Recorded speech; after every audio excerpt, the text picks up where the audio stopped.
El grup nostre, el grup de Granollers Primàries, es troba a favor, completament a favor d'aplicar una zona de baixes emissions i es troba a favor bàsicament per convicció, malgrat hi ha una obligació també internacional, però bàsicament per convicció, no?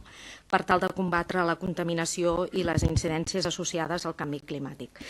I en referència al punt 6, que és bàsicament el tècnic, nosaltres votarem a favor, no?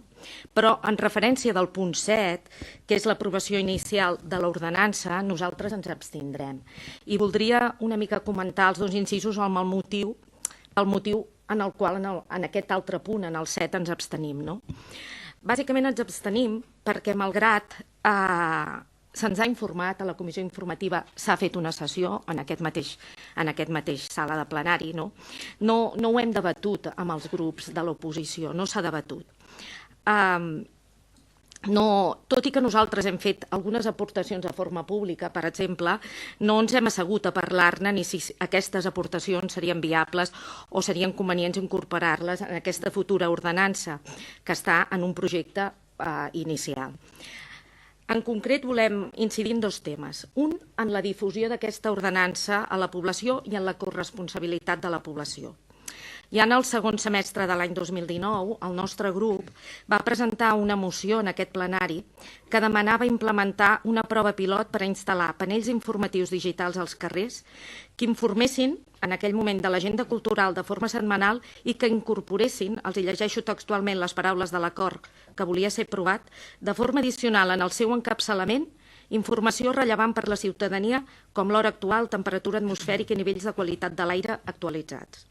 Aquest fet pensàvem que implicaria petites accions senzilles per part de cadascú de nosaltres sobre l'ús de l'aigua, la hidratació, per exemple, o quan regar les plantes, fets que sabem que contribueixen a millorar aquests índexs. Això pensem que segueix vigent 4 anys després i pensem que aquesta difusió a la població de com ha de ser la zona de baixes emissions ha d'incorporar també la difusió dels índexs meteorològics i de contaminació a tota la població. Per exemple, no té per què ser en forma de panells digitals com nosaltres demanàvem. Podria ser també en forma de l'APP que el senyor Joan Ricard n'ha parlat, no? N'hi poden haver-hi altres.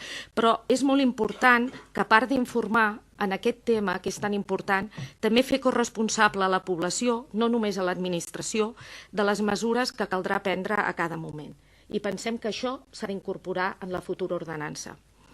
El segon punt que voldríem incidir, del qual n'he parlat a les comissions informatives, és més de caire ideològic i de país i ens agradaria que aquesta normativa de circulació de la zona de baixes emissions fos consensuada no només amb els municipis de més de 50.000 habitants que hi ha a la corona metropolitana, la primera i la segona, sinó que també hi ha altres municipis de 50.000 habitants a tot Catalunya, i que ens agradaria que això també hagués sigut consensuat amb uns criteris generals per tot Catalunya. Ens agradaria haver conegut l'opinió del govern del país en aquest sentit.